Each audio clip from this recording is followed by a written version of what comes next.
Hello and welcome to Market in a Minute, March 27, 2025.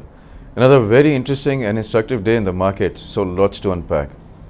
We already know that most of Asia's emerging markets are very nicely correlated with the global financial system.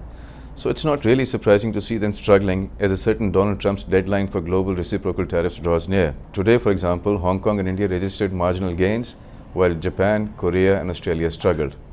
The Pakistani market, on the other hand, as a recent paper on intermarket analysis showed, is still largely isolated from the international system and continues to rely mostly on local political and economic developments to find direction. So let's see what the charts are telling us. The first thing to notice on the daily chart is that the market has still not been able to break above the January 6th highs. Next, notice the circle. The big red bar on March 24th erased the gains of the previous 3 days.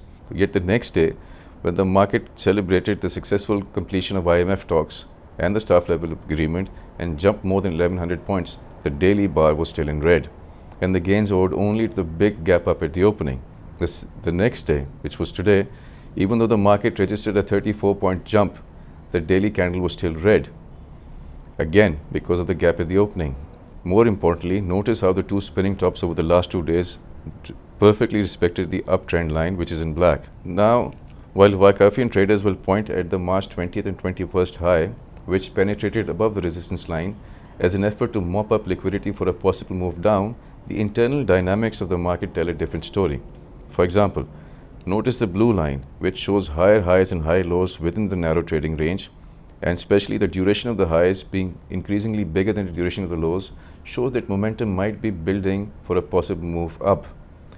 Now look at the hourly chart, and without divulging too much information about Fibonacci ratios on a free video, we can notice that after nicely respecting the Fibonacci extension levels, the market is now respecting equally well Fibonacci retracement levels. All of this combines to give the impression that the market might be building momentum for a possible snap move up. Yet, while the rest of Asia goes to work tomorrow morning, the Pakistani market will close for Eid holidays, and whatever direction it takes will only become apparent next week.